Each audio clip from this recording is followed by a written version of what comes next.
থাকা অবস্থায় গোপন সংবাদের ভিত্তিতে 16টা 40 মিনিটের সময় খবর পাই যে ব্রাহ্মণবাড়িয়া জেলার কসবা থানাধীন রেল লাইনের পূর্ব পাশে মোহাম্মদ ফোরকান মিয়ার পরিত্যক্ত দোতলা টিনের ঘরের ভিতরে অবৈধ মাদক দ্রব্য গাঁজা কেনা বেচা হচ্ছে।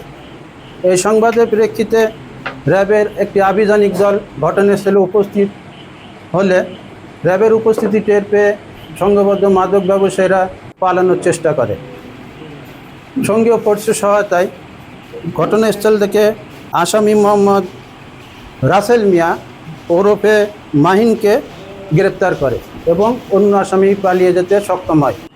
পরে আসামিকে জিজ্ঞাসাবাদ করলে সে নাম ঠিকানা প্রকাশ করে মোহাম্মদ মাহিন ওরফে মোহাম্মদ রাসেল ওরফে মাহিন এবং পলাতক আসামি মোহাম্মদ তানভীর।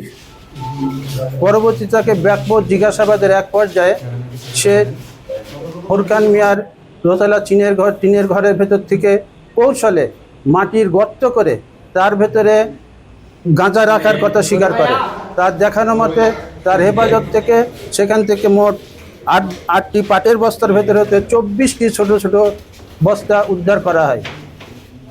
এর ভেতরে সর্বমোট 264 কেজি গাঁজা ছিল।